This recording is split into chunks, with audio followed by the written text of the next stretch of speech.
قرآن کے نزول کا ایک مقصد اللہ تعالیٰ نے بیان کیا ہے۔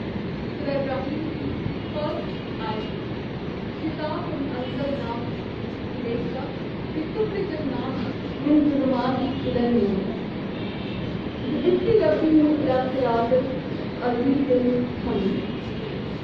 یہ کتاب ہم نے آپ کی طرف اتاری ہے کہ آپ لوگوں کو اندھیروں سے اجالے کی طرف لائیں، ان کے پروردگار ان کے رب کے حکم سے جو کہ زبردست اور تاریخوں والا ہے۔ یعنی اس کتاب کے آنے کا جو مقصد ہے وہ مقصد ہے کہ ہم اندھیروں سے اجالوں کی طرف آئیں۔ تو کون سے اندھیرے مراد ہیں؟ وہ جہالت کے، جاہلیت کے دور کے اندھیرے مراد ہیں۔ یعنی آپ دیکھیں کہ جب نازل نہیں ہوا تھا قرآن، زمانے جاہلیت کے اگر ہم ادوار کو مطالعہ کریں تو وہاں پر جو اعمال تھے وہ شرک، کفر، شراب نوشی، بے حیائی، بے حجابی، گانا بجانا، ہر قسم کی جھوٹ، دھوکہ، فریب، چوری، خیانت، یہ سب چیزیں وہاں پر عام ہیں۔ یہ نزول قرآن سے پہلے کا عرب کا معاشرہ تھا، اسی لیے اللہ تعالیٰ نے اس کو تاریکی اور جہالت قرار دی۔ تاریکی کیا ہوتی ہے؟ جس سے آپ کو کچھ بھی نظر نہیں آتا اور آپ بعض تک اپنا ہی نقصان کر رہے ہیں۔ کبھی آپ نے اندھیرے کمرے میں آپ نے دیکھا ہوگا کہ آپ کو اپنے فائدے کی چیزیں بھی نظر نہیں آتی۔ تو نزول قرآن کے بعد ہم دیکھتے ہیں کہ یہ جتنے بھی گناہ تھے، جتنے بھی برے اعمال تھے، ان سے اللہ تعالیٰ نے انسانوں کو پاک صاف کر دیا، اور اللہ تعالیٰ کے اس کلام کی برکت سے انسان کے اعمال سب سے پہلے ٹھیک ہوئے۔ یعنی عبادات ہوئی، عبادات میں آپ دیکھیں سب سے پہلے کفر کا خاتمہ ہوا، توحید کی طرف انسان آ گیا۔ نماز، روزہ، حج، قربانی، ساری چیزیں اللہ تعالیٰ نے ہمیں سمجھا دی کہ یہ کام کریں۔ مگر ساتھ ہی ساتھ ہم یہ بھی دیکھتے ہیں کہ وہ پھر معاشرہ عفت، حیا کا معاشرہ بن گیا، وہ معاشرہ سچائی کا معاشرہ بن گیا، وہ معاشرہ خیر خواہی اور قربانی کا معاشرہ بن گیا، ہمدردی کا معاشرہ بن گیا۔ اس معاشرے میں ایک بالکل ڈراسٹک چینج آ گئی، اور یہ چینج کریم صلی اللہ علیہ وسلم کی بعثت کے ساتھ اور ان کے اوپر نازل ہونے والا قرآن کریم، اس کی وجہ سے اللہ تعالیٰ نے اس معاشرے کو پورا بدل کر رکھ دیا۔ آج ہم دیکھتے ہیں کہ ہمارے معاشرے میں بھی قرآن تو موجود ہے، مگر اس کے باوجود معاشرے میں جو زیادہ تر اعمال ہیں، اگر آپ ان کی میچنگ کریں تو زمانہ جاہلیت کے اعمال سے وہ ملتے جلتے ہیں۔ اس کی وجہ کیا ہے؟ اس کی وجہ یہ ہے کہ ہم نے قرآن کریم کے مفاہیم پر کبھی غور نہیں کیا، اس کو سمجھنے کی کبھی کوشش نہیں کی، اور نہ ہی ہم اس پر عمل کرتے ہیں، نہ ہی ہم اس کے مطابق فیصلے کرتے ہیں۔ اسی وجہ سے ہمیں نہ تو جسمانی شفا حاصل ہوتی ہے اور نہ ہی روحانی شفا حاصل ہوتی ہے۔ ہم جسمانی پلس روحانی طور پر ایک بیمار معاشرے میں موجود ہیں، کیونکہ ہم صرف اس کتاب کی تلاوت کرتے ہیں لیکن ہمیں معلوم نہیں کہ اس میں لکھا ہوا کیا ہے۔ تو حدیث میں ایک بڑا خوبصورت ایک مجھے حدیث لگتی ہے کہ اللہ کے نبی صلی اللہ علیہ وآلہ وسلم نے فرمایا کہ جس نے قرآن کے مطابق بات کی اس نے سچ کہا، اور جس نے اس پر عمل کیا اسے اس کا اجر ملے گا، اور جس نے اس کے مطابق فیصلہ کیا اس نے انصاف کیا، اور جسے اس کی طرف دعوت دی گئی وہ سیدھی راہ کی طرف ہدایت پا گیا۔ کتنی خوبصورت حدیث ہے۔ ایک دفعہ عبداللہ بن مسعود روایت کرتے ہیں کہ ایک بار رسول اللہ صلی اللہ علیہ وآلہ وسلم نے ہمارے سامنے اپنے دست مبارک سے ایک سیدھی لکیر کھینچی اور پھر فرمایا کہ یہ اللہ کا سیدھا راستہ ہے، اور پھر آپ نے اس کے دائیں بائیں آڑی ٹیڑھی لکیریں کھینچی اور فرمایا کہ یہ شیطان کا راستہ ہے، ان تمام راستوں پر شیطان اپنی طرف بلاتا ہے. یعنی آپ دیکھیں کہ اللہ کا جو سیدھا راستہ ہے وہ بالکل کلیئر اینڈ کٹ ہے. اگر آپ اس طرف آنا چاہیں تو آپ کو کوئی کنفیوژن نہیں ہوگی، لیکن اگر آپ ادھر سے ہٹیں گے تو آپ نہ چاہتے ہوئے بھی انجانے میں بھی پھر شیطان کے راستے کے مسافر بن جائیں گے. یعنی بہت سے لوگ یہ کہتے ہیں نا کہ ہم بیچ کے اس میں ہم تو ماڈریٹ ہیں، ہم تو دنیا داری بھی کریں گے، ہم تو دینداری بھی کریں گے.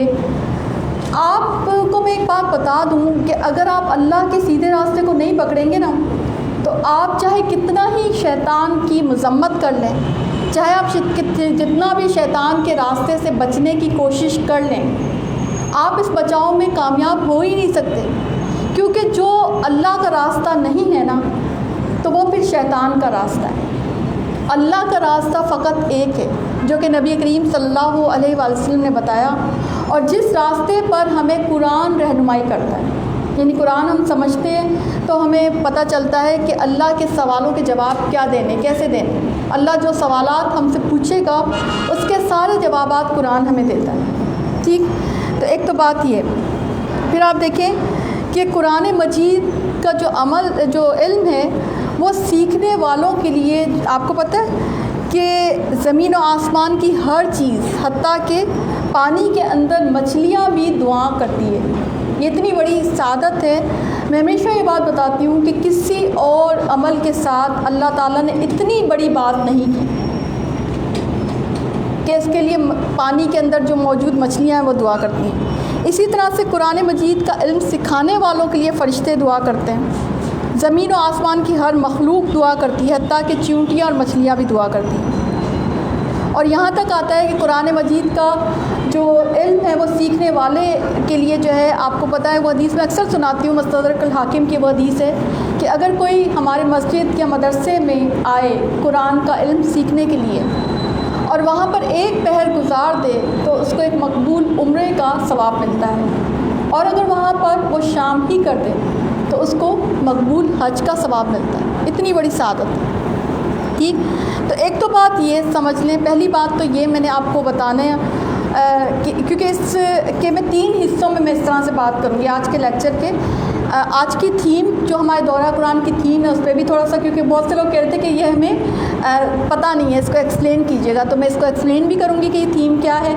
سیکنڈلی ہم اس پہ بات کریں گے کہ دورہ قرآن کیوں ضروری ہے، دورہ قرآن کے اوپر بات کریں گے، اور قرآن مجید کی فضیلت. اور آج کے دور میں نے جیسے کہ بتایا کہ آج کے دور میں اس کی ضرورت زیادہ ہے.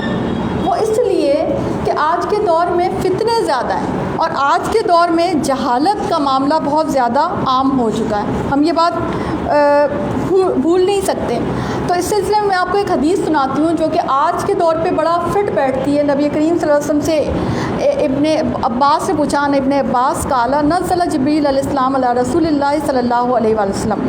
ابن عباس کہتے ہیں کہ حضرت جبریل علیہ السلام نے حضور محمد صلی اللہ علیہ وآلہ وسلم کی خدمت میں حاضر ہوئے اور ان کو اطلاع دی کہ بہت سے فتنے اس دنیا میں نازل ہوں گے. اور آپ دیکھیں کہ آج تو پرفتن دور ہے، آج تو ہم موجود ہی دارالفتن میں، فتنوں کے دور میں بیٹھے ہیں. تو حضرت جبریل علیہ السلام نے نبی کریم صلی اللہ علیہ وسلم کو اطلاع دی کہ اس دنیا میں بہت سے فتنے نازل ہوں گے. تو رسول اللہ صلی اللہ علیہ وآلہ وسلم نے دریافت کیا کہ ان سے خلاصی کی کیا صورت ہوگی، کہ فما المخرج منہا، کہ اس میں سے نکلنے کی کیا صورت ہوگی، کیسے نکلا جائے، اس کا اخراج اس سے نکلا کیسے جائے گا یا جبریل. تو جبریل علیہ السلام نے کہا کالا کتاب اللہ. انہوں نے فرمایا کہ قرآن شریف، قرآن مجید جو ہے اس کو اگر آپ تھامے رہیں گے، یعنی کہ امت کو ایک سبق دیا گیا کہ اگر آپ کی امت جو ہے وہ قرآن مجید کو تھامے رہے گی تو وہ فتنوں سے نکل جائے گی. ٹھیک، تو آج کے دور میں ہم دیکھتے ہیں کہ زمانہ جاہلیت کی ساری کی ساری برائیاں عام ہو چکی ہیں. تو کیا وجہ ہے آپ دیکھیں کہ دوسرا ہم دیکھتے ہیں کہ لوگ صدقہ کرنے والے لوگ صدقہ بھی کرتے ہیں، نماز پڑھنے والے لوگ نماز بھی پڑھتے ہیں۔ ابھی آپ دیکھیں گے کہ رمضان میں مساجد بھی فل ہو جائیں گی، تراویح بھی پڑھی جائے گی، عبادتیں بھی بہت اچھی ہوں گی، ایون قرآن کو پڑھا جائے گا۔ لیکن جو وجہ ہے وہ یہ ہے کہ ہم قرآن کو سمجھ کر نہیں پڑھتے اور قرآن پر عمل نہیں کرتے۔ ہم نے دین اور دنیا کو الگ الگ خانوں میں رکھ رکھا ہے۔ اسی لیے جہاں پر ہماری آئلی زندگی، ہماری معاشرتی زندگی کا معاملہ آتا ہے تو وہاں پر ہم دنیا کے رول کو فالو کرتے ہیں، ہم دنیا کے لوگوں کو فالو کرتے ہیں، ہم اپنے سامنے دنیا کی پسند ناپسند کو رکھتے ہیں اور اللہ کی ناپسند اور پسند کو سائڈ پہ کر دیتے ہیں۔ یہ ایک بہت بڑی وجہ ہے کیونکہ ہم قرآن سے دور ہوتے چلے جائیں، عملی طور پہ دور ہیں۔ آپ دیکھیں کہ صحابہ کرام قرآن سے عملی طور پر، دلی طور پر، قلبی طور پر قریب تھے، اسی لیے ان کو قرآن پر عمل کرنے میں کوئی چیز جو ہے روکے ہوئے نہیں تھی، مانے نہیں تھی۔ ٹھیک، اچھا اب سوال یہ اٹھتا ہے، میں آ جاتی ہوں پہلے اس پر کہ دورہ قرآن، رمضان اور آج کا مسلمان۔ مجھ سے اکثر یہ سوال کیا جاتا ہے کہ دورہ قرآن کیوں کیا جائے یا اس کے کرنے کی کیا وجہ ہے، اور اسپیشلی رمضان میں ہی کیوں؟ تو میں آپ کو اس کا جواب دے دیتی ہوں کہ دورہ قرآن رمضان میں کرنا رسول اللہ صلی اللہ علیہ وآلہ وسلم کی سنت موقدہ ہے۔ رسول اللہ صلی اللہ علیہ وآلہ وسلم کے پاس حضرت جبریل علیہ السلام رمضان کی راتوں میں ہر رمضان کی رات میں آیا کرتے تھے اور ان کے ساتھ دورہ قرآن کیا کرتے تھے، یعنی قرآن کی دہرائی ہوتی تھی۔ ٹھیک، اور آپ دیکھیں کہ اس میں اس طرح سے ہوتا تھا کہ یعنی ایک بڑا خوبصورت سا امیجنیشن میں جب تھوڑی سی ہم لے کے آئیں تو بڑا خوبصورت سا ایک ہمارے سامنے ایک چیز آتی ہے کہ رسول اللہ صلی اللہ علیہ وسلم اور حضرت جبریل علیہ السلام مل کر قرآن کو پڑھ رہے ہیں اور سمجھ رہے ہیں۔ صحیح، ایک قرآن کو لانے والا اور ایک قرآن کو لوگوں تک پہنچانے والا صاحب قرآن۔ ٹھیک ہے، اور وہ ہر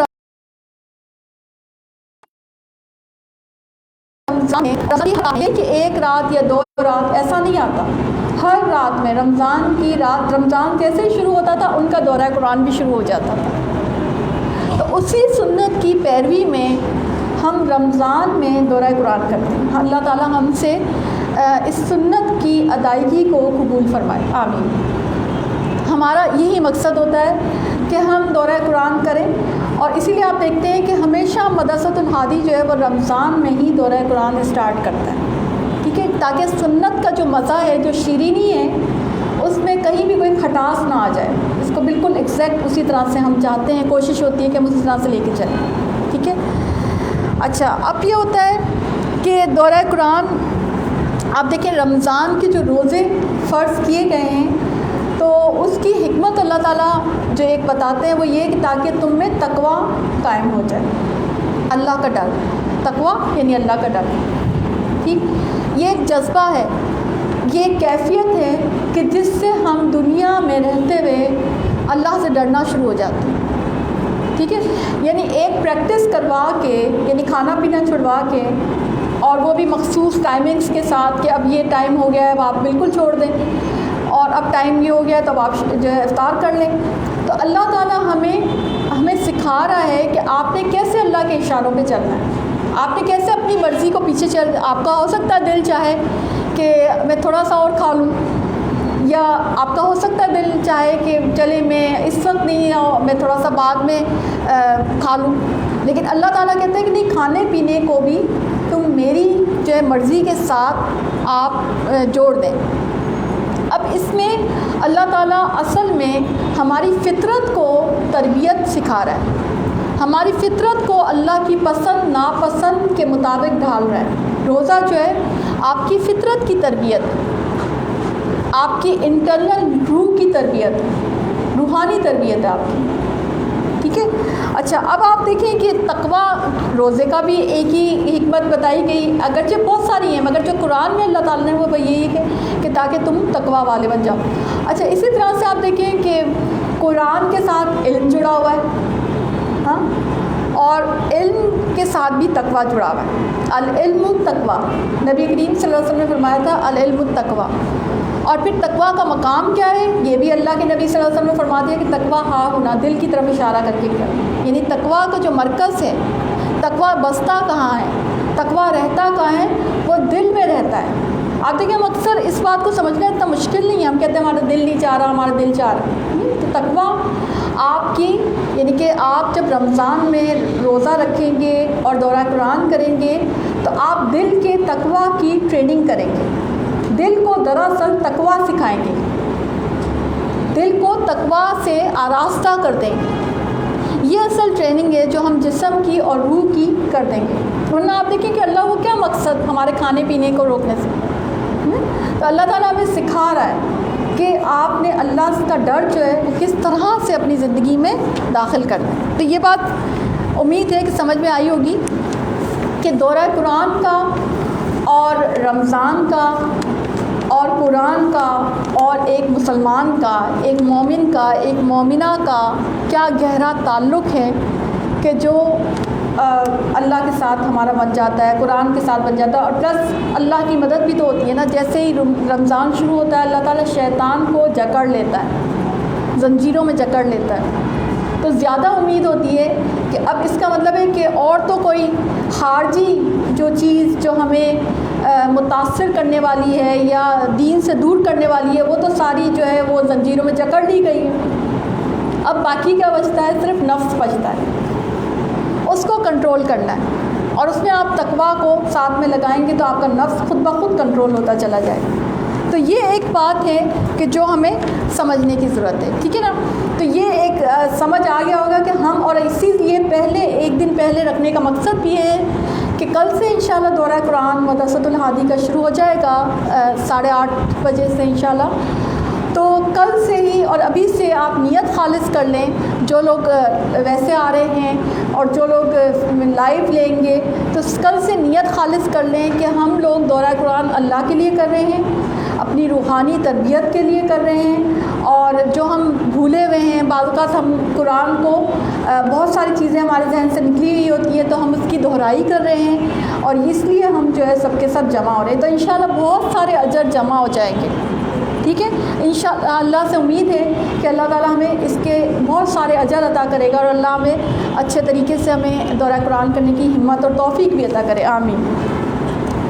اب میں قرآن کی فضیلت کے اوپر تھوڑی سی بات کروں تاکہ آپ کو اندازہ ہو کہ کتنی بڑی بات ہے، کتنی بڑی چیز ہے قرآن کو پڑھنا، اور اسپیشلی سمجھ کر پڑھنا اور اس پر عمل کرنا کتنا بڑا معاملہ ہے۔ تو حدیث میں آتا ہے قال رسول اللہ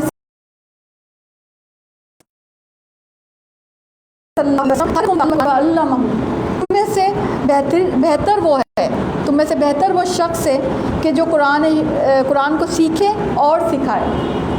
یعنی یہاں پر اللہ تعالیٰ نے، اللہ کے نبی صلی اللہ علیہ وسلم نے انسان کو جو بیسٹ اس کا پروفیشن ہے، جو بیسٹ مقصد ہے، جو دنیا میں کرنے کا بہترین کام ہے وہ بتا دیا کہ تم میں سے بہترین، اللہ کی نظر میں بہترین کون ہے؟ دو ہی شخص ہیں ایک طرح سے جو سیکھے، ایک وہ جو سیکھ رہا ہے اور ایک وہ جو سکھا رہا ہے۔ یعنی اس سے ایک اور بات بھی پتہ چلی کہ قرآن مجید جو ہے وہ سیکھنے سکھانے کا بھی عمل ہے، ٹھیک ہے۔ یعنی قرآن مجید کو سیکھا اور سکھایا جاتا ہے، اور اسپیشلی ہمارے جیسے لوگ کہ جو عرب کلچر سے نہیں ہیں، جو کہ اردو بیک گراؤنڈ رکھتے ہیں، تو ہمیں تو زیادہ سیکھنے سکھانے کی ضرورت ہے، ٹھیک ہے۔ پھر آپ دیکھیں قرآن مجید سننے کا بھی اپنا ایک اجر ہے، یعنی یہ تو ہو گیا سیکھنا سکھانا، پڑھنا پڑھانا۔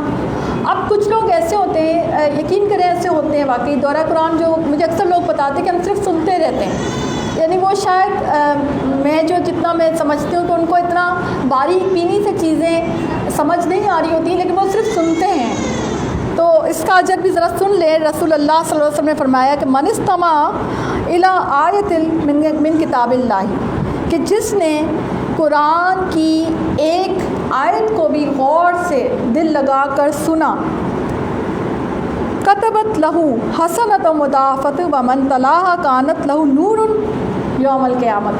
بڑی خوبصورت حدیث ہے کہ جو شخص ایک آیت کلام اللہ کی سنے.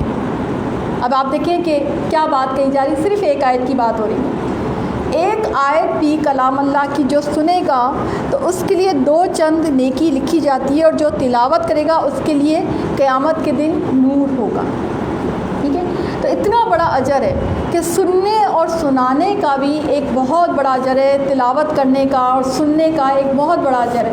تو ہمیں سننے کی طرف بھی ہمارا ایک وہ ہونا چاہیے. بعض اوقات میں نے دیکھا ہے کہ بعض اوقات مطلب لوگ بزی ہوتے ہیں, شاید ویسے آ نہیں سکتے, تو میں ان کو ہمیشہ کہتی ہوں کہ آپ گھر کے کام میں اگر بزی ہیں, آپ کوئی اور کام کر رہے ہیں, کھانا پکا رہے ہیں, کپڑے دھو رہے ہیں, جو بھی آپ کی آئلی زندگی کے فیملی لائف کے جو ڈیلی امور ہیں, تو اس میں صرف یہ کر لیں کہ آپ جو ہے قرآن کی تلاوت لگا دیں. آپ دورہ قرآن کی آپ جو درس ہو رہا ہوتا ہے آپ کلاس لگا دیں, تو آپ ضرور اس میں شریک ہو جائیں گے, اور آپ پر اثر ضرور ہوگا, کیونکہ قرآن ایسی چیز ہے جو آپ کی توجہ خود بخود کھینچتی ہے. ٹھیک ہے, پھر آپ دیکھیں کتنی پیاری حدیث میں مجھے اچھی لگی, اور بہت میں جمع کر کے لے کے آئی نیو تھوڑی سی احادیث. ان عائشہ قالت رضی اللہ تعالیٰ عنہ قالت قال رسول اللہ صلی اللہ علیہ وآلہ وسلم ان لکل شیء شرفا یتباہون بہ وان بها امتی وشرفها القرآن.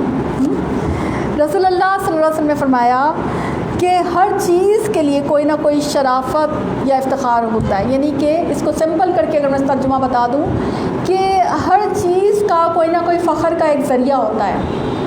ٹھیک ہے, جس سے وہ تفاخر کیا کرتا ہے, جس سے وہ فخر کیا کرتا ہے. میری امت کی رونق اور فخر قرآن کریم ہے. کتنی خوبصورت حدیث ہے کہ میری امت کی رونق اور فخر قرآن ہے. اور آپ زیادہ دور نہیں, صرف صحابہ کرام کی زندگی میں جائیں تو وہ اس بات پر فخر کیا کرتے تھے, اور یہی ان کے درمیان ٹاپکس ہوا کرتے تھے. ہم نے اتنی آیتیں پڑھ لیں, ہم نے اتنی آیتوں کا فہم حاصل کر لیا, ہم نے اتنی آیات حفظ کر لی, ہم اس پر عمل کرتے ہیں. احادیث مبارکہ کو وہ جمع کیا کرتے تھے. ان کی زندگی کا اوڑھنا بچھونا جو تھا وہ قرآن اور حدیث ہوا کرتا تھا. اور ہم کتنی دور نکل آئے ہیں نا, ہم ان گلیوں سے, اس زندگی سے, اس خوبصورت تفاخر والی زندگی سے ہم کتنی دور نکل آئے ہیں. ہماری زندگی کے ٹاپکس کیا ہوتے ہیں, زندگی کے امور, آج کیا پکانا ہے, وہ ہماری گھر کے معاملات, بچے, گھر کے اور امور, آئلی زندگی کے معاملات, فلانے کی شادی میں جانا ہے, فلانا کا یہ کرنا ہے, فلانا. آپ دیکھیں کہ آپ اگر اپنی ایک دفعہ دل میں جان کے دیکھیں تو ہم کب قرآن اور حدیث کو ڈسکس کرتے ہیں؟ کبھی ڈسکس کیا یہ والی حدیث کتنی اچھی ہے نا, اس حدیث کو ذرا آج سمجھ کے پڑھتے ہیں, سمجھ کے دیکھتے ہیں, یہ والی آیت کتنی پیاری ہے, اس کو ذرا اور پیرائے میں سمجھ کے دیکھتے ہیں, اچھی طرح سے سمجھ کے دیکھتے ہیں اس میں اللہ تعالیٰ نے اور کیا کیا بتایا. تدبر کرنا, قرآن پر تدبر کرنا. صحابہ کرام کہا کرتے ہیں, صحابہ کرام کہا کرتے تھے کہ ہم جو ہے احادیث مبارکہ کو, آیات پر تدبر کیا کرتے تھے. جب وہ فری بیٹھتے تھے تو وہ اس پر تدبر کیا کرتے تھے, ایک دوسرے سے ایک حلقہ قائم کرتے تھے, ایک دوسرے سے ڈسکس کیا کرتے تھے کہ اس میں یہ بتایا گیا, اچھا تم بتاؤ اس میں تمہیں کیا سمجھ میں آیا. کتنی پیاری بات ہے نا, اور کتنی خوبصورت بات, مگر دنیا میں ہم جو ہے وہ کتنے بزی ہوئے پڑے. ٹھیک ہے, تو افتخار کے لیے, تفخر کے لیے ہمارے لیے یہ کافی ہے کہ ہم قرآن کریم کو پڑھیں, اس کو یاد کریں, اس کو سمجھیں اور اس پر ڈسکشنز کریں. یہ بڑی امپورٹنٹ بات ہے. ٹھیک ہے, تو یہ اب ہے. پھر آپ دیکھیں کہ رسول اللہ صلی اللہ علیہ وسلم فرمائے کہ کوئی قوم اللہ کے گھروں میں سے کسی گھر میں مجتمع ہو کے تلاوت کلام پاک اور اس کا دور کرتی ہے, قال من اجتمع قوما فی بیت من بیوت اللہ یتلون کتاب اللہ ویتدا, جب اس پہ دور کرتی ہے تو اس پر کیا ہوتا ہے, اس پہ سکینت نازل ہوتی ہے اور رحمت ان کو ڈھانپ لیتی ہے, اور ملائکہ رحمت ان کو گھیر لیتے ہیں, اور اللہ تعالیٰ کی محفل میں ان کا ذکر, ملائکہ ان اللہ کی مجلس میں ان لوگوں کا ذکر کرتے ہیں جو اللہ کے گھروں میں سے کسی گھر میں اکٹھے ہو کر اللہ کے کلام پر تدبر کرتے ہیں, حلقہ بنا کر بیٹھتے ہیں. اللہ سے امید ہے کہ اللہ مدرسۃ الہادی کے لیے بھی اللہ تعالیٰ مدرسۃ الہادی میں آنے والوں اور اس میں بیٹھنے والوں کے لیے بھی اللہ تعالیٰ یہی مقام مختص کر دے۔ اللہ ہمارا بھی ذکر اپنی مجلس میں کرے، آمین۔ ساتھ ہی ایک دم سے میرے ذہن میں یہ بات آئی تو دعا بھی ساتھ ساتھ کر لینی چاہیے نا، کہ اللہ تعالیٰ ہمارا بھی مقام ان لوگوں میں کر دے کہ جن کا ذکر ملائکہ کرتے ہیں اللہ کی مجلس میں، کہ یہ ان کی خصوصیت کیا ہے۔ اور آپ دیکھیں اللہ کے یعنی گھروں میں سے کچھ گھروں میں، یعنی کہ دنیا کے گھر کی بات ہو رہی ہے، کسی الگ سے کسی مسجد یا مدرسے کی بھی بات نہیں ہو رہی، گھروں کی بات ہو رہی ہے نا۔ تو دنیا میں جب آپ گھر بناتے ہیں، تعمیر جو ہوتی ہے وہ ہوتی ہے اللہ کے لیے ہونی چاہیے، ورنہ تو وہ بے مقصد ہے۔ وہاں پہ اللہ کا ذکر کیوں ضرور ہونا چاہیے۔ اور نہ صرف یہ کہ ہمارے مدرسے میں، بلکہ میں امید رکھتی ہوں اور میں دعا کرتی ہوں اللہ آپ سب کے گھروں میں اللہ کا ذکر جو ہے وہ بلند ہو۔ آپ اپنے اپنے گھروں میں بھی جب آپ پڑھیں تو اپنے اپنے گھروں میں بھی اللہ کا ذکر کرانے والے بنائیں، بچوں کو جو ہے میک شیور کریں کہ وہ بھی اللہ کا ذکر کرنے والے بنیں، ٹھیک ہے نا۔ پھر آپ دیکھیں کہ اس دنیا میں رہتے ہوئے آپ واقعی ایسا ہے کہ دلوں کو زنگ لگ جاتا ہے، اور جو آپ نے کبھی زنگ دیکھا ہی ہوگا، زنگ کا فینومینا اگر آپ کو سمجھ آئے تو کیا ہوتا ہے کہ جو لوہے کے اندر جو آئرن ہوتا ہے وہ ہوا کی آکسیجن کے ساتھ جب ملتا ہے تو اس کا ایک جسے کہتے ہیں کہ آؤٹ پٹ ہوتا ہے، رزلٹ ہوتا ہے، وہ زنگ کی شکل میں آتا ہے۔ بالکل اسی طرح سے ہماری جو روح اللہ کی طرف سے آئی ہوئی ہے، جو اللہ نے ہمیں جسم دیا ہے، جب دنیا داری کے ساتھ ملتا ہے تو ہم بھی زنگ آلود ہو جاتے ہیں،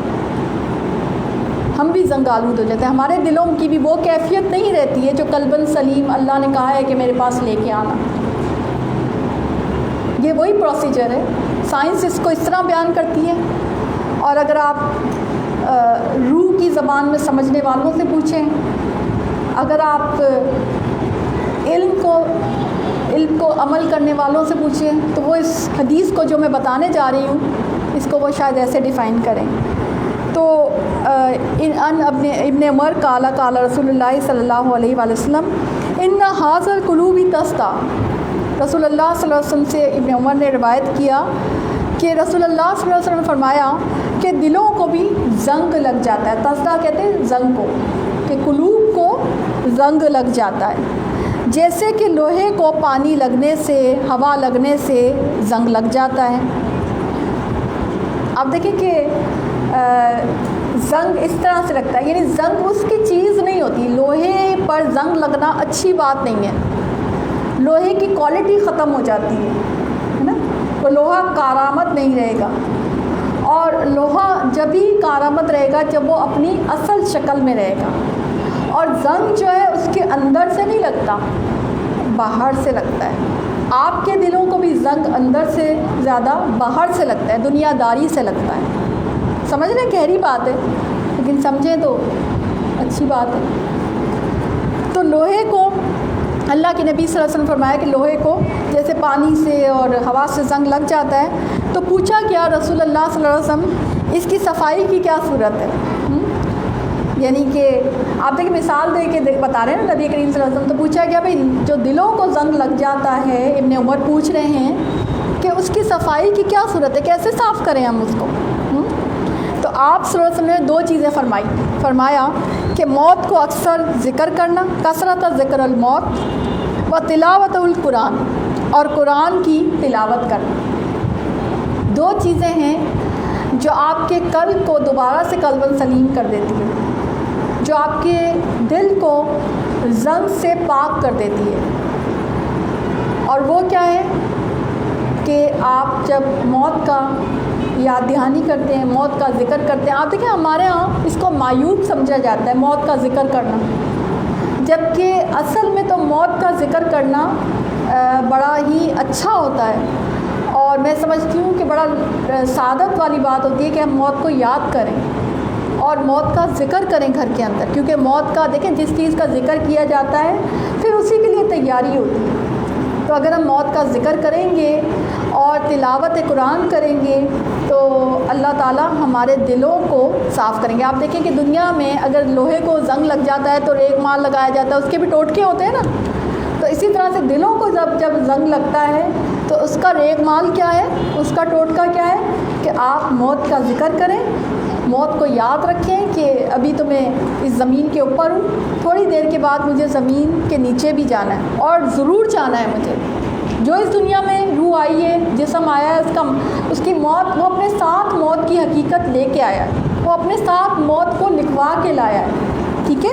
تو یہ جو ہے اس کو، یہ دو چیزیں کہ جس کو ہم اگر کریں گے تو انشاءاللہ، اور ہم سب کے دل زنگ آلود ہیں، کوئی یہ نہ سمجھے، کوئی یہ نہ کہے کہ ہمارے دل زنگ آلود ہیں نہیں، اور زنگ آلود ہونا جو ہے وہ بڑی بات نہیں ہے، لیکن زنگ کو پڑے رہنے دینا وہ بڑی بات ہے۔ اگر زنگ لگ چکے ہیں تو زنگ کو صاف کرنا ہے، ٹھیک ہے۔ ان ابی ذر قال قلت یا رسول اللہ صلی اللہ علیہ وسلم اوصنی قال علیک بتقوی اللہ۔ حضرت ابو ذر کہتے ہیں کہ میں نے حضور صلی اللہ علیہ وسلم سے درخواست کی کہ مجھے کچھ وصیت فرمائیے، تو رسول اللہ صلی اللہ علیہ وسلم فرمایا کہ تقوی کا اہتمام کرو۔ حضرت ابو، آپ دیکھیں صحابہ کرام ایسے ہی ہوتے تھے کہ وہ رسول اللہ صلی اللہ علیہ وسلم، ابھی یہ اور پوچھیں گے کہ مزید وصیت، تو وہ پوچھا کرتے تھے کہ رسول اللہ صلی اللہ علیہ وسلم ہمیں کچھ بتائیے، ہمیں کچھ بتائیے، تو رسول اللہ صلی اللہ علیہ وسلم نے فرمایا کہ تقوی کا اہتمام کرو، کیونکہ یہ تمام امور کی جڑ ہے۔ تو میں نے عرض کیا اس کے ساتھ رسول اللہ صلی اللہ علیہ وسلم کچھ اور بھی وصیت فرمائیے، تو رسول اللہ صلی اللہ علیہ وسلم نے فرمایا کہ تلاوت قرآن کا اہتمام کرو، کیونکہ دنیا میں یہ نور ہے اور آخرت میں یہ ذخیرہ ہے۔ یعنی جب ہم قرآن کی تلاوت کرتے ہیں، یاد رکھیں کہ جب قرآن کی تلاوت کا معاملہ آتا ہے تو کیونکہ وہ لوگ تو عربی دان تھے نا، تو اس کا مطلب یہی ہوتا ہے کہ اس کو سمجھنا بھی ہے اور اس پر عمل بھی کرنا ہے، اور وہ ساری چیزیں اس میں آ جاتی ہیں۔ ہم تلاوت کو ہم ایک پارٹ پہ رکھتے ہیں، ہم سمجھتے ہیں کہ تلاوت کرنا ہے، ان کو تو سمجھ آتے تھے نا میننگ، یا تو آپ بھی ایسے بن جائیں کہ آپ کو بھی سمجھ آنے لگ جائیں، حفظ کر لیں آپ اس کا ترجمہ، ادروائز تلاوت میں اس کا سمجھنا اور عمل کرنا اور اس کو تدبر کرنا، وہ سب کا سب شامل ہوتا ہے، ٹھیک ہے۔ تو یہ بات یہاں پہ ٹھیک ہے۔ اب آپ دیکھیں یہ بھی بڑی خوبصورت حدیث ہے، اور ابو ذر غفاری سے ہی روایت ہو رہی ہے، رسول اللہ صلی اللہ علیہ وسلم نے فرمایا کہ انکم لا ترجعون الی اللہ بشیء افضل مما خرج منہ یعنی القرآن۔ بڑی خوبصورت، مجھے بہت پسند ہے پرسنلی حدیث، کہ رسول اللہ صلی اللہ علیہ وسلم نے فرمایا کہ دنیا سے تمہارا لوٹنے میں اللہ کی طرف لے جانے کے لیے، یعنی تحفہ ترجعون، کہ جب تم دنیا سے لوٹو گے اللہ کی طرف جاؤ گے تو اللہ کے پاس جو تحفہ لے کے جانے میں قرآن سے بڑھ کر کوئی چیز نہیں ہے، اس سے بڑھ کر کوئی چیز حاصل نہیں کر سکتے کہ جو کہ خود اللہ تعالیٰ نے تمہیں دی ہے، اور وہ ہے قرآن پاک۔ یہ اس حدیث کا مفہوم، یعنی آپ دیکھیں کہ سارے تحفے اللہ تعالیٰ دے گا قیامت میں، آخرت میں انشاءاللہ، جنت کی شکل میں، اور اللہ ہمیں، اس لیے میں نے تحفوں کی بات کی، اللہ سے اچھا گمان رکھنا چاہیے، اللہ ہمیں آسان حساب کا معاملہ کرے، اور اللہ ہمیں بخش دے، اللہ ہماری مغفرت کر دے، اللہ ہمارے اوپر رحمت کر دے۔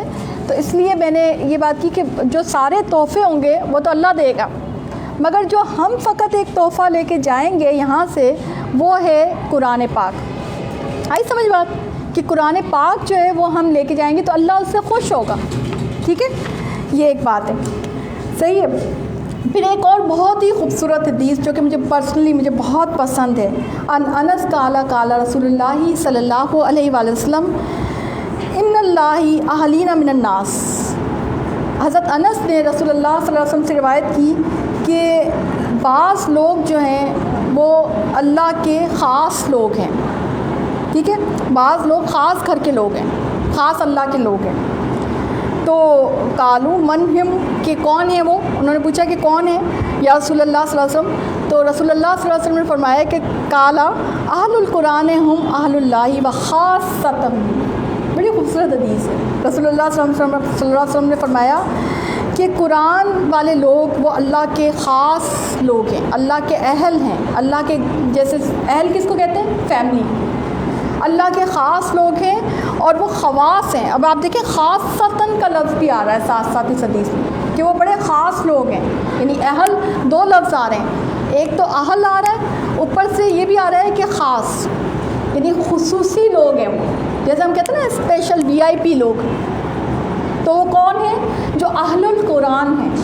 اہل القرآن کون ہیں، جو قرآن پر عمل کرتے ہیں، قرآن کو پڑھتے ہیں، سمجھتے ہیں اور اس کے مطابق زندگی گزارتے ہیں، اس کے مطابق عمل بھی کرتے ہیں، وہ ڈرتے نہیں ہیں قرآن سے، بلکہ قرآن سے محبت کرتے، قرآن کو اپنے لیے ایک بہت بڑا تحفہ سمجھتے ہیں۔ آپ دیکھیں ایک بہت بڑی کیٹیگری اس معاشرے میں یہ بھی ہو گئی ہے، وہ کہتے ہیں ہم قرآن پڑھیں گے تو عمل کرنا پڑے گا، ہم قرآن پڑھیں گے تو اگر وہ یہ سمجھتے ہیں کہ یہ بھی ایک بیعت بھی ہے، اور وہ اپنی جو چیزوں وہ سارا کچھ اپنے اوپر چھوڑتے ہیں۔ حالانکہ آپ دیکھیں کہ قرآن جو آپ پڑھتے ہیں تو عمل اللہ خود کرواتا ہے۔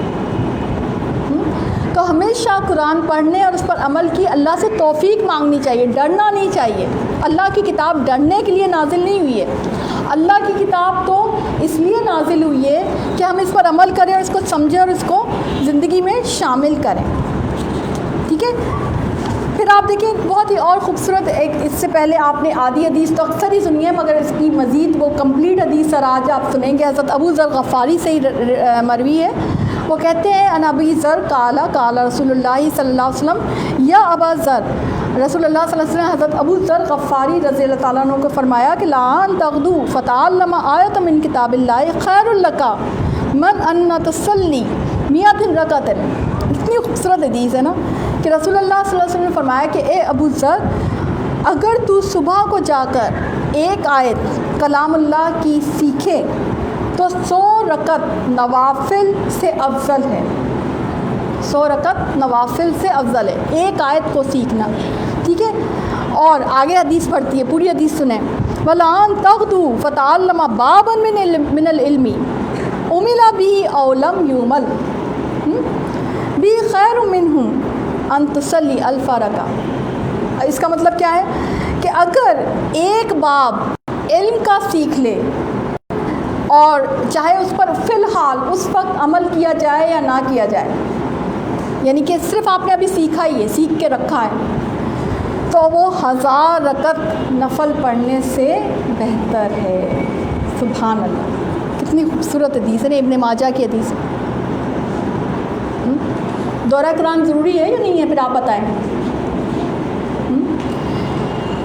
یعنی آپ اب اچھا ابھی اس میں اتنی پیاری، یعنی حضرت حسن بصری تو اس میں کیلکولیشن کر کے اس حدیث کو مزید ڈیفائن بھی کیا ہوا ہے کہ اگر آپ 2 آیت پڑھتے ہیں تو اس کا یوں ہو گیا، اور 3 آیت پڑھتے ہیں تو اس کا یوں ہو گیا، کیلکولیشن کر کے اس کو حسن بصری نے اس کو باقاعدہ کیلکولیشن کر کے بتایا، کیونکہ ایک آیت تو ایک لیسٹ چیز ہے نا۔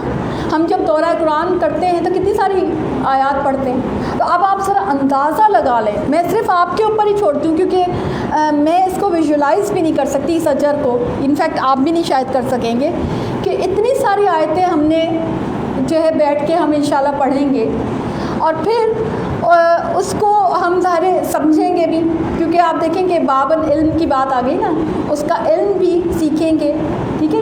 تو پھر آپ دیکھیں کہ اگر ایک آیت کا اجر 1000 رکعت سے زیادہ ہے، تو آپ جو اگر آپ 20 کر رہے ہیں، اگر آپ میں لیسٹ پہ کر لیتی ہوں، اگر آپ 100 کر رہے ہیں، اگر آپ 200 آیات کو کر لیں تو آپ سوچیں اجر کتنا بڑا ہو جائے، ہے نا؟ کیا پیاری حدیث، کتنی خوبصورت حدیث ہے۔ سم ٹائمز ایسا میں آپ کو ایک بتا دوں کہ سم ٹائمز ایسا ہوتا ہے کہ میں بھی جیسے تہجد کا ٹائم ہوتا ہے تو میں بھی غور و فکر، میرا وہ تدبر کا بھی ٹائم ہوتا ہے، غور و فکر کا بھی ٹائم ہوتا ہے، تو سم ٹائمز ایسا ہوتا ہے کہ وہ تدبر ہو رہا ہوتا ہے، تو مجھے تہجد کی بھی جلدی مچی ہوئی ہوتی ہے، بھئی وہ بھی زیادہ پڑھ لوں، ظاہر ہے دونوں طرف لالچ ہوتا ہے کہ تہجد بھی زیادہ سے زیادہ ہو جائے تو یہ بھی ہو جائے۔ پھر اگر مجھے چوز کرنا پڑے نا کہ ٹائم شارٹ ہو رہا ہے، تو پھر میں علم کو چوز کرتی ہوں، پھر میں تدبر کو چوز کرتی ہوں، کیونکہ آئی نو کہ اس کا اجر زیادہ ہے۔ لیکن آپ دیکھیں کتنی ڈراسٹک ہماری زندگی میں اب چینج آ چکی ہے کہ لوگ تدبر کو، انفیکٹ ایسے بہت سے آپ کو علماء کرام اور مدرسے مل جائیں گے جو آپ کو تدبر سے روکیں گے، جو آپ کو علم سے روکیں گے۔ وہ کہتے ہیں بس اتنا کافی ہے، آپ قرآن پڑھ لیں کافی ہے۔ آپ کو ایسے لوگ مل جائیں گے جو کہیں گے نہیں عورتیں ناقص العقل ہیں، عورتوں کو تو اتنا پڑھنا نہیں چاہیے۔ حالانکہ آپ دیکھیں کہ سوال قرآن پڑھنے کا اور اس پر عمل کا ثواب دونوں کو ہوگا، دونوں سے ہوگا، یعنی مرد اور عورت دونوں سے ہوگا۔ سمجھ آ رہی بات؟ پھر آپ کو ایک اور حدیث سناتی ہوں۔ رسول اللہ صلی اللہ علیہ وسلم نے فرمایا کہ عبداللہ بن عمر روایت کرتے ہیں رسول اللہ صلی اللہ علیہ وسلم سے کہ جس شخص نے کلام اللہ پڑھا اس نے علوم نبوت کو اپنے جانبین پہ کر لیا، یعنی اپنے اطراف میں کر لیا، گو کہ اس کو وحی نہیں آتی، لیکن اس کے ارد گرد جو ہے وہ قرآن کریم کی کا علم جو ہے وہ پھیلتا چلا جا رہا ہے۔ اس کے بعد کیا کرنا ہے، لا ينبغي لصاحب القرآن ان یجد ما من وجد لا یجہل ما من جہل وفی جوفہ کلام اللہ۔ یہ بھی بڑی اسی حدیث کا پارٹ ہے۔ یہ پہلی والا پارٹ تو آپ نے سنا ہوگا، دوسرا والا پارٹ بھی۔ پہلا والا پارٹ سمجھ میں آ گیا کہ جب کوئی قرآن پڑھتا ہے تو وہ اگرچہ وہ صاحب وحی تو نہیں ہوتا، لیکن وہ ایسے ہوتا ہے کہ اس کے ارد گرد، اس کے ادھر ادھر آس کے کانوں میں وہی گونج رہی ہوتی ہے، ٹھیک ہے۔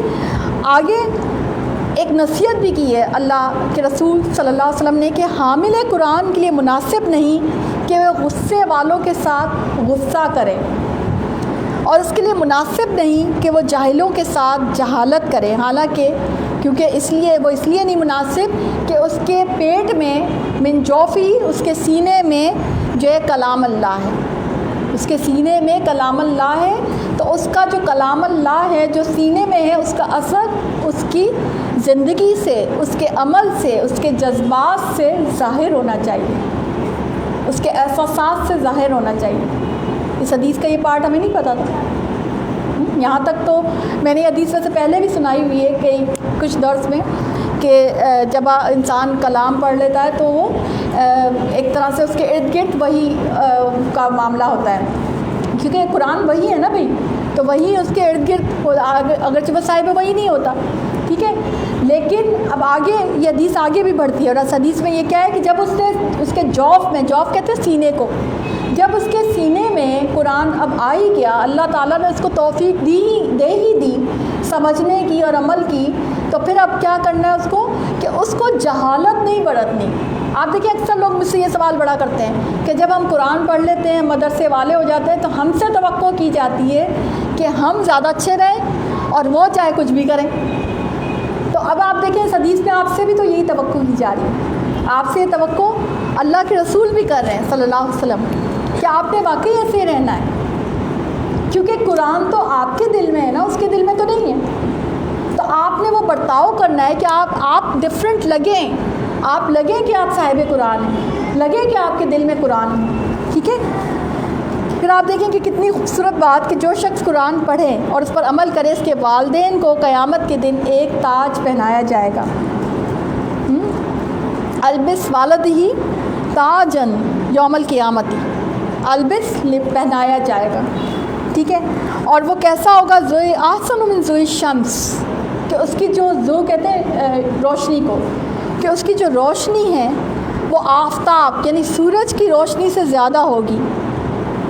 لو کانت فیکم فما ظنکم، اور کیا خیال ہے، تمہارا کیا گمان ہے کہ اگر تمہارے گھروں میں وہ روشنی ہو، بالذی عمل بہا، کہ اب تمہارا کیا گمان ہے، کہ تمہارا اس شخص کے بارے میں کیا گمان ہے کہ جو خود عامل ہے وہ اس کا، یعنی والدین کو تو اتنا بڑا اجر دیا گیا۔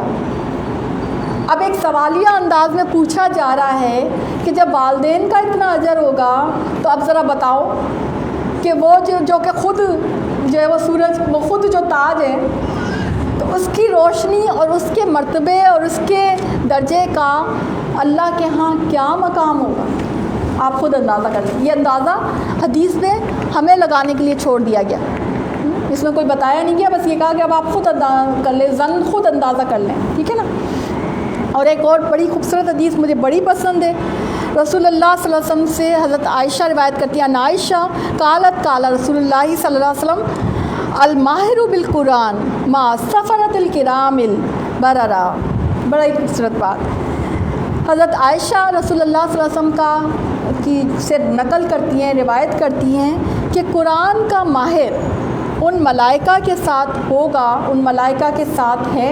اچھا، اس حدیث میں آپ کو پتہ ہے کہ اس حدیث میں جو ہے نا فعل مضارع یوز ہوا ہے، یعنی کہ اس حدیث میں قیامت کا دن بھی یوز ہوا ہے اور یعنی اس دنیا کی زندگی بھی یوز ہوئی ہے۔ تو اس میں اس حدیث کا جو اردو ترجمہ ہے وہ اس طرح سے بنتا ہے کہ قرآن کا ماہر ان ملائکہ کے ساتھ ہیں جو کہ مقرب ہیں اور نیکوکار ہیں۔ بہت بررا کہتے ہیں، آپ کو پتہ ہے بر کہتے ہیں نیکی کا اعلیٰ ترین درجے کو، آپ نے پڑھا ہوا بھی ہے قرآن میں۔ تو بہت ہی جو کچھ مقرب فرشتے ہیں اللہ کے، سے یہ بھی پتہ چلا کہ اللہ کے کچھ مقرب فرشتے بھی ہیں۔ تو قرآن کے جو ماہر ہے، قرآن کا ماہر کون ہوگا؟ جو قرآن کو سمجھتا ہوگا، اس کے صرف و نحو کو سمجھتا ہوگا، اس کے تفقع کو سمجھتا ہوگا، اس کے میسج کو لیتا ہوگا، اس کے میسج کو ایگزیکٹلی سمجھتا ہوگا، آیات کے میننگ کو سمجھتا ہوگا، لفظ کے میننگ کو سمجھتا ہوگا، پھر اس پر عمل بھی کرتا ہوگا۔ آپ دیکھیں، ایک تو یہ بات ہم دو کیٹیگری میں کر دیتے ہیں جب قرآن کی بات کرتے ہیں۔ آپ دیکھیں، آج بڑے بڑے عالم ہوتے ہیں، بڑے بڑے سمجھنے والے ہوتے ہیں، ایک پارٹ تو بہت اچھا ہے، مگر جب ہم ان کی زندگی میں دیکھتے ہیں تو عمل نہیں ہوتا۔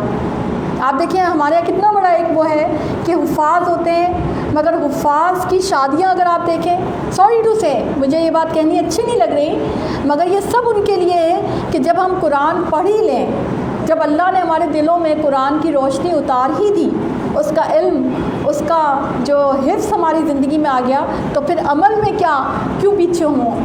عمل بھی ہمارا اچھا ہونا چاہیے، ٹھیک ہے نا؟ تو آپ دیکھیں کہ جب ہم قرآن پڑھتے ہیں تو قرآن کا ماہر کس کے ساتھ ہوگا؟ قرآن کا ماہر جو ہے اللہ کے مقرب فرشتوں کے ساتھ ہے۔ اس کا درجہ، اس کا مقام اتنا بڑا ہے، بڑا ہی خوبصورت۔ ما سفرت الکرام البررہ، یاد رکھ لیں اس جملے کو۔ میں تو بولتے بولتے آ رہی تھی، یقین کریں رستے میں میرے ذہن میں بار بار یہ جملہ آ رہا تھا، ما سفرت الکرام البررہ، دل میں بٹھا لیں اس کو۔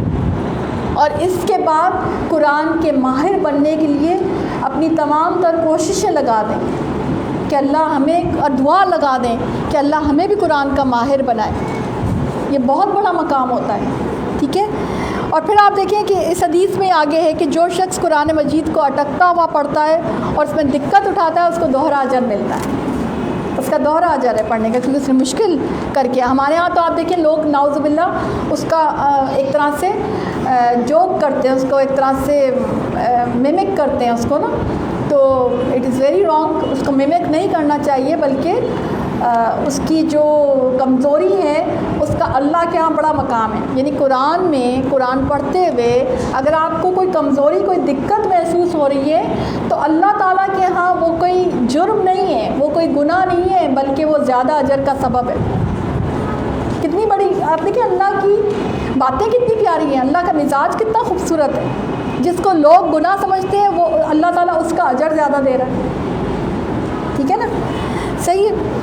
پھر آپ دیکھیں ایک اور بات نبی کریم صلی اللہ علیہ وسلم سے ہمیں حدیث ملتی ہے، نبی سعید رسول اللہ صلی اللہ علیہ وسلم سے بیان کرتے ہیں، یقول الرب تبارک تعالی من شغل القرآن۔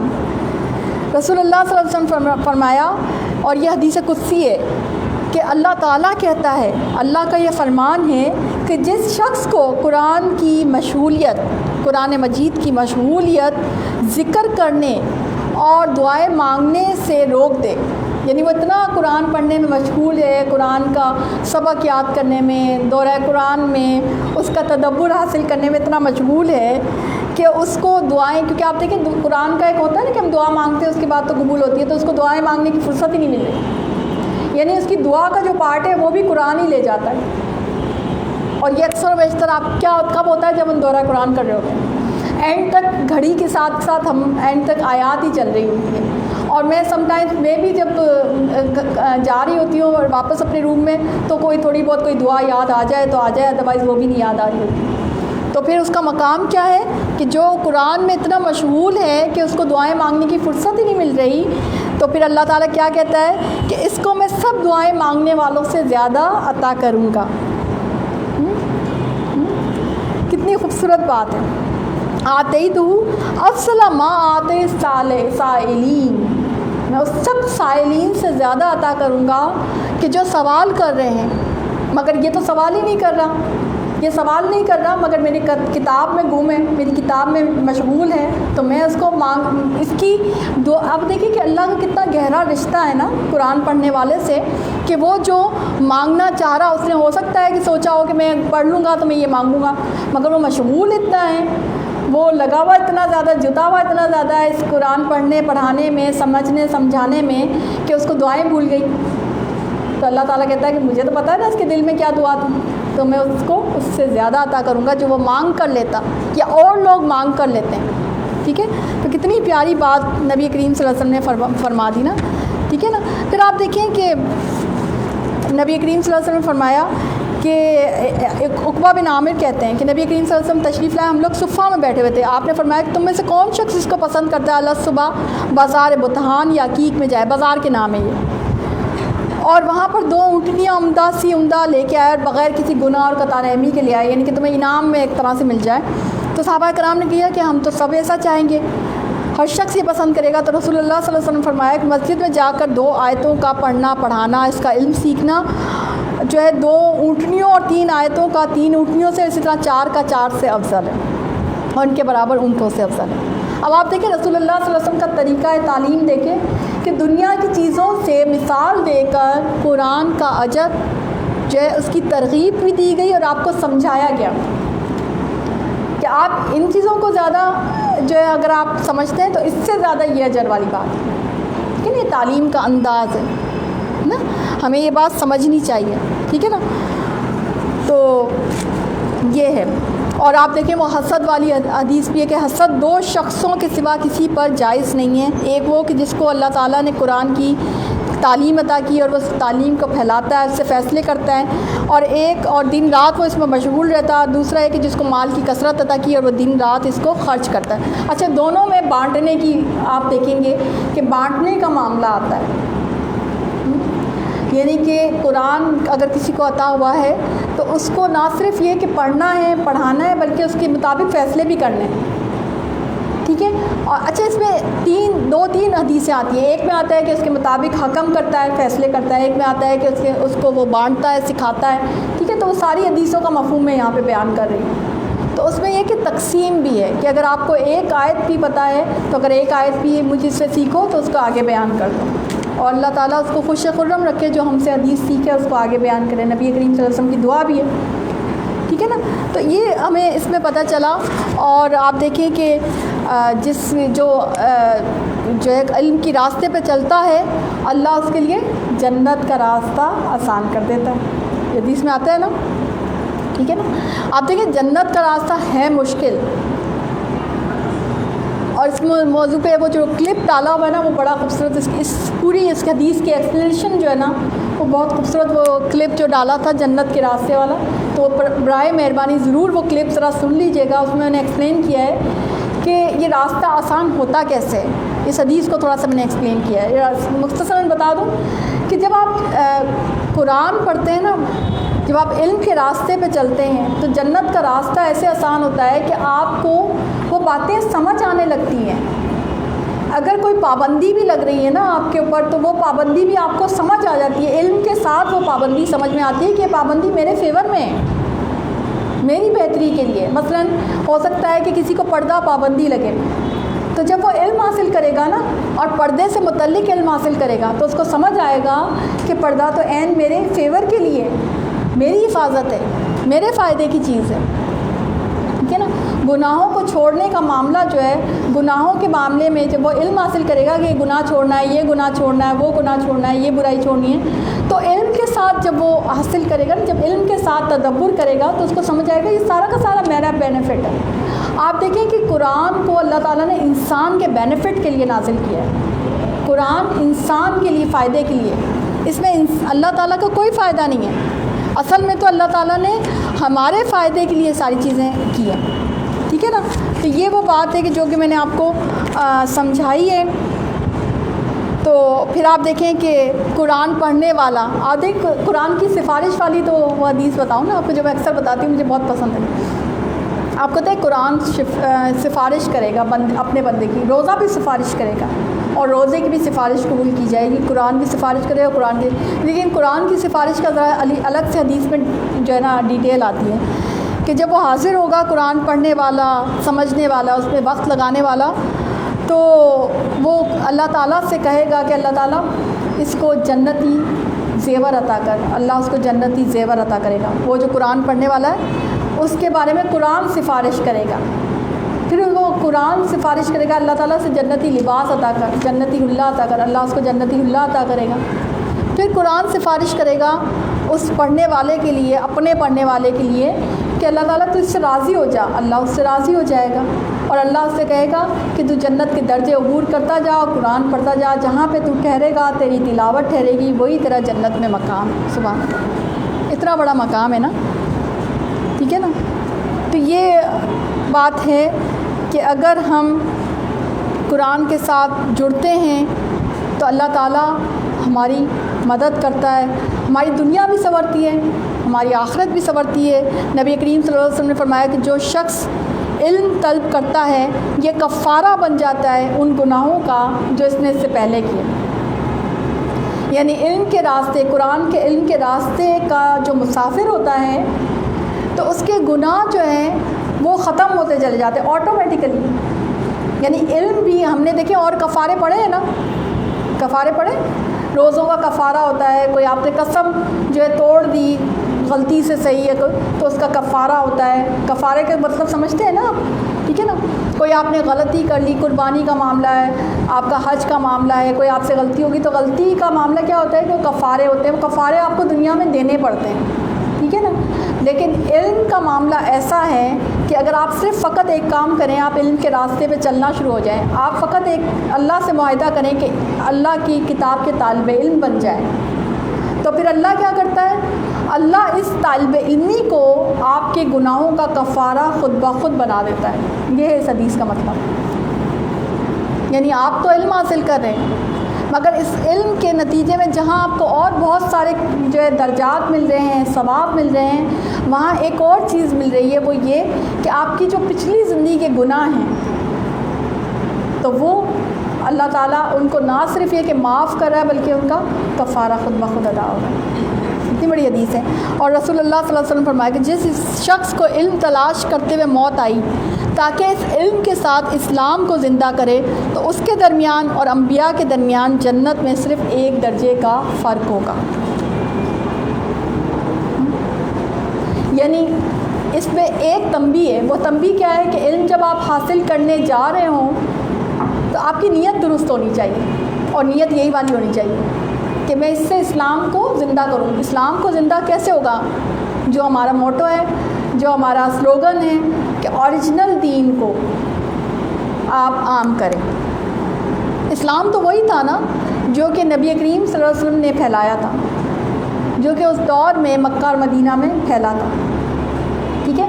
تو اس یعنی کہ کیا کرنا ہے کہ اوریجنل دین کو ڈھونڈنا ہے. آج آپ دیکھیں کہ دین میں ملاوٹ بہت ہو گئی ہے، ملاوٹی لوگ ہیں نا، چینی میں اور نمک مرچ میں ملاوٹ کرتے کرتے ہمارے معاشرے میں ایک اور بیماری آ گئی ہے، وہ دین میں بھی ملاوٹ کرتے ہیں. تو آج ہم یہ بھی دیکھتے ہیں کہ دین میں ملاوٹ ہو گئی ہے. صحیح حدیث کے ساتھ ضعیف حدیثیں آ گئی ہیں، موضوع حدیث آ گئی ہیں، بہت ساری چیزوں میں مطلب مفاہیم میں چینجز کر دی جاتی ہے، اور بہت خاموشی سے یہ ٹیکا لگا دیا جاتا ہے.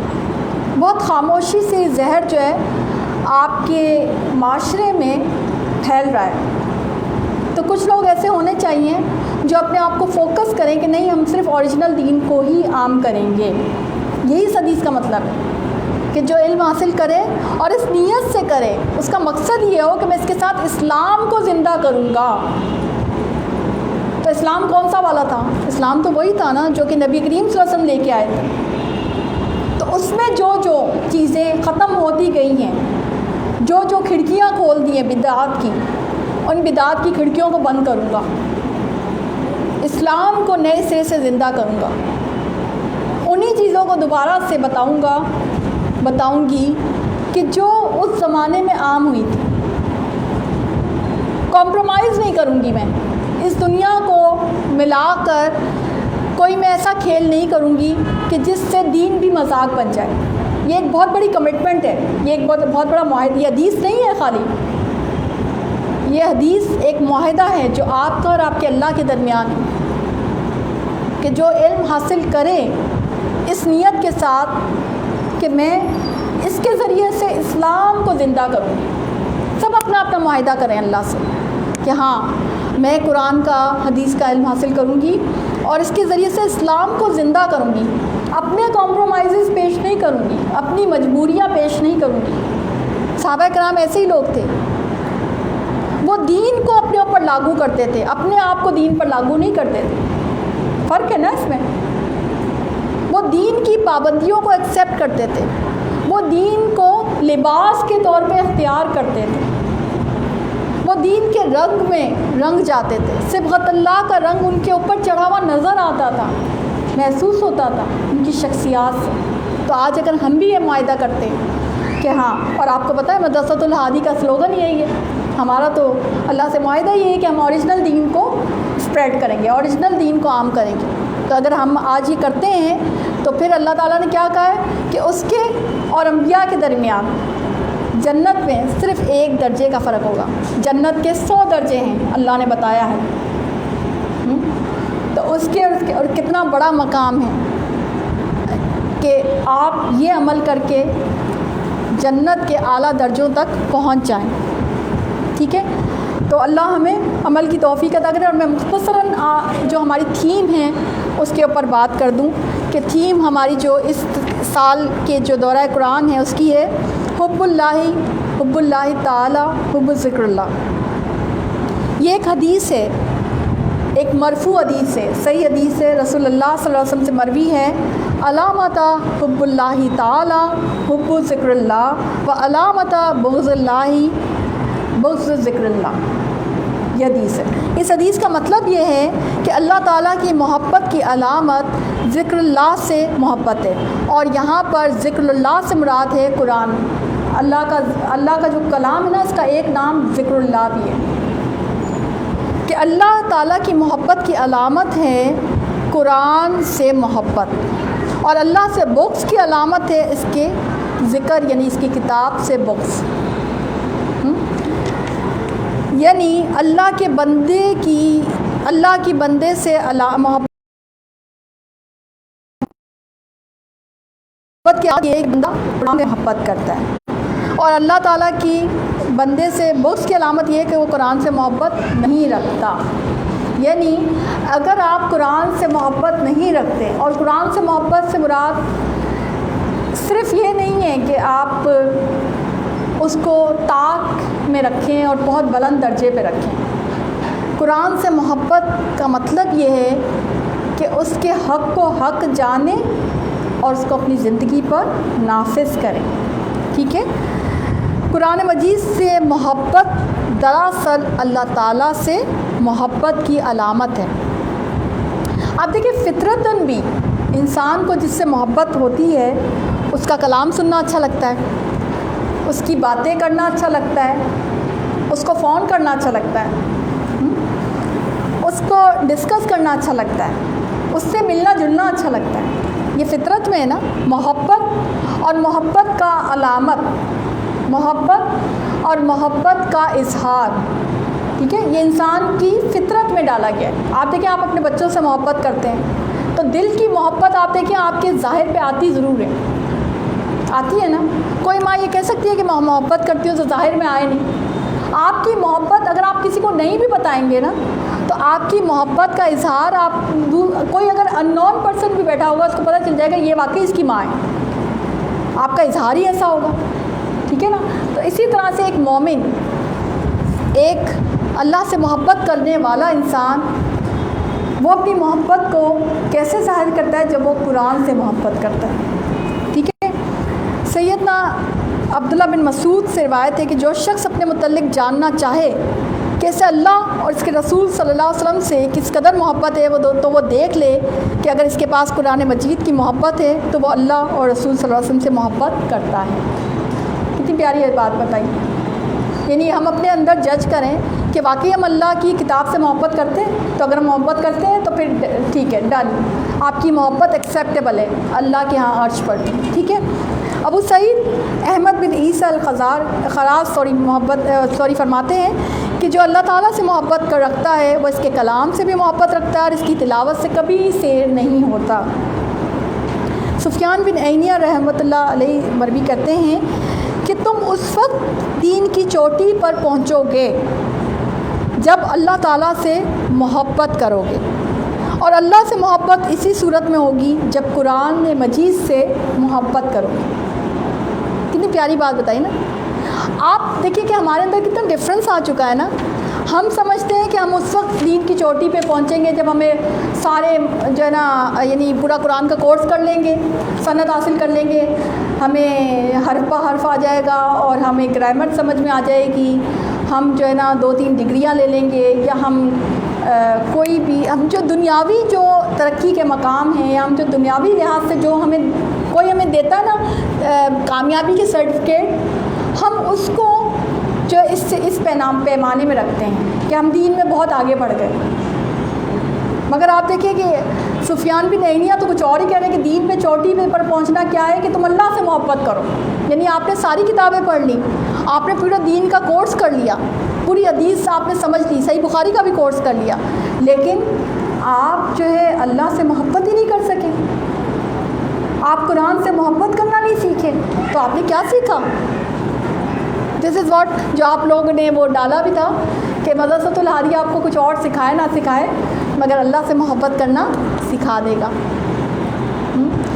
وی آن اٹ نا، کہ کیونکہ دیکھیں اصل ٹارگیٹ یہی ہے کہ ہم لوگوں کو اللہ سے جوڑیں اور محبت کے ساتھ جوڑیں. اللہ تو سراپا محبت ہے، اللہ سے محبت کرنا سکھائیں بندوں کو، تو اللہ تعالیٰ بھی بندوں سے محبت کرے گا. اور اس کا طریقہ کیا ہے کہ ہم قرآن سے جڑیں، قرآن سے محبت کریں. سب سے پہلا رشتہ جو قرآن سے بنے گا محبت کا رشتہ بنے گا، اس کے بعد علم کا رشتہ بنے گا. ٹھیک ہے نا؟ صحیح. آپ دیکھیں اس کو آپ شاید آپ کو کسی اسکول سے تعلیم سے محبت ہوتی ہے تو اسکول میں ایڈمیشن لیتے ہیں نا. چلے بچوں کو تو نہیں ہوتی لیکن بچوں کے ماں باپ کو تو ہوتی ہے نا. تو وہ کہتے نہیں بھی ہمارا بچہ کسی قابل بنے، کوئی کسی اس میں ہو، تو آپ اس کو زبردستی پکڑ کے بھیج رہے ہوتے ہیں کیونکہ آپ کو تعلیم سے محبت ہوتی ہے، آپ چاہتے ہیں کہ وہ کسی لیول پہ تعلیم حاصل کرے. ٹھیک ہے؟ تو جب آپ قرآن مجید سے محبت کریں گے تب آپ کو اس کا علم آپ کے اندر اتارا جائے گا. یہ اہم بات ہے، اگر سمجھ آ جائے تو اس سے بڑی تو کوئی بات ہی نہیں ہے، میں سمجھتی ہوں. ٹھیک ہے؟ سہل بن عبداللہ تستری کہتے ہیں کہ اللہ تعالیٰ سے محبت کی علامت قرآن مجید سے محبت کرنا ہے. یہ تھیم ہے نا ہماری، اس لیے اس پہ ایکسپلین کر دوں آپ. اور عروہ بن مروان کہتے ہیں کہ اللہ سے محبت قرآن مجید سے محبت ہے، رسول اللہ صلی اللہ علیہ وسلم سے محبت آپ کی سنت سے محبت ہے، اور قرآن مجید سے محبت یہ ہے کہ اس کی تلاوت کی جائے، اس پر عمل کیا جائے اور اس کو سمجھا جائے. ٹھیک ہے؟ تو یہ اصل بات ہے کہ ہم قرآن مجید سے کتنی محبت کرتے ہیں. اور یہی آج کا یہیں تک میں آپ کو اسی پر اینڈ کروں گی انشاءاللہ. اور اللہ تعالیٰ ہمیں عمل کی توفیق دے، اللہ تعالیٰ ہم سے بہترین دین کا کام لے. نیکسٹ ڈے سے کل 8:30 بجے سے انشاءاللہ دورہ قرآن شروع ہوگا. آپ سب لوگ جوائن کریں.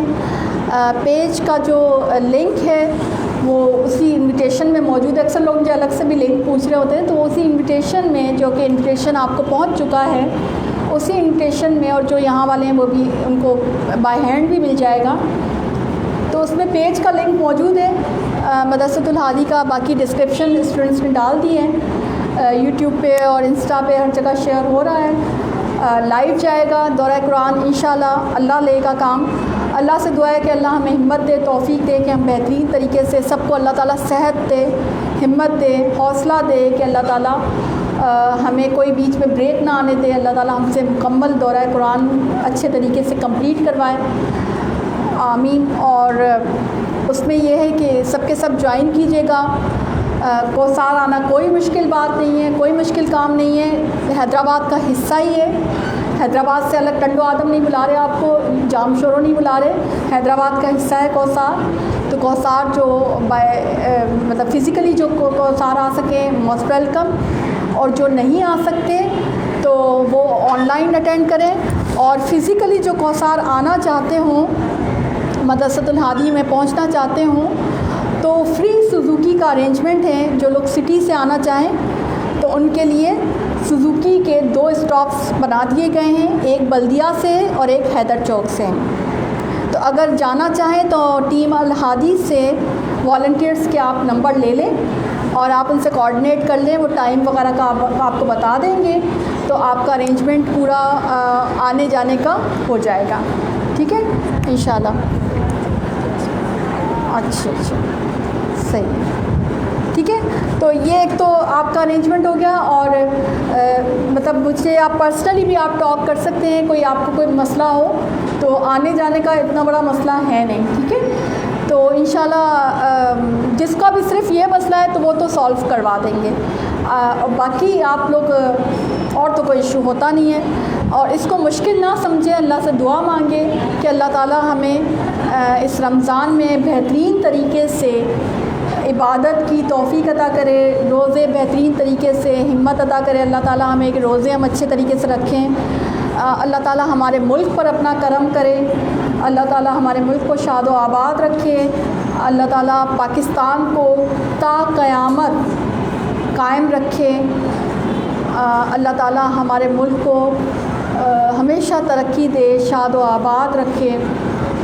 پاکستان کے لیے بہت ساری دعائیں ہیں. اللہ ہمارے ملک کو امن و امان میں رکھے, ہمارے ملک کو بہت اچھے حالات میں رکھیں. اور اللہ تعالیٰ ہمیں جنت الفردوس میں جگہ عطا فرمائے. اللہ تعالیٰ ہمارے پرکھوں کو, ہمارے بزرگوں کو جنت الفردوس میں جگہ عطا فرمائے. جو ہماری میتیں ہیں اللہ تعالیٰ ان کو جنت الفردوس میں جگہ عطا فرمائے. ہمارے ماں باپ سب کے, ہمارے ماں باپ, ہمارے دادی دادا, ہمارے نانی نانا, اللہ تعالیٰ ان سب کو جنت الفردوس میں جگہ عطا فرمائے, ان کی مغفرت فرمائے. جتنے بھی لوگ جو ہمارے آپ کے پاس اللہ تعالیٰ پہنچ چکے ہیں ان سب کے لیے ہمیں صدقہ جاریہ بنائے. اور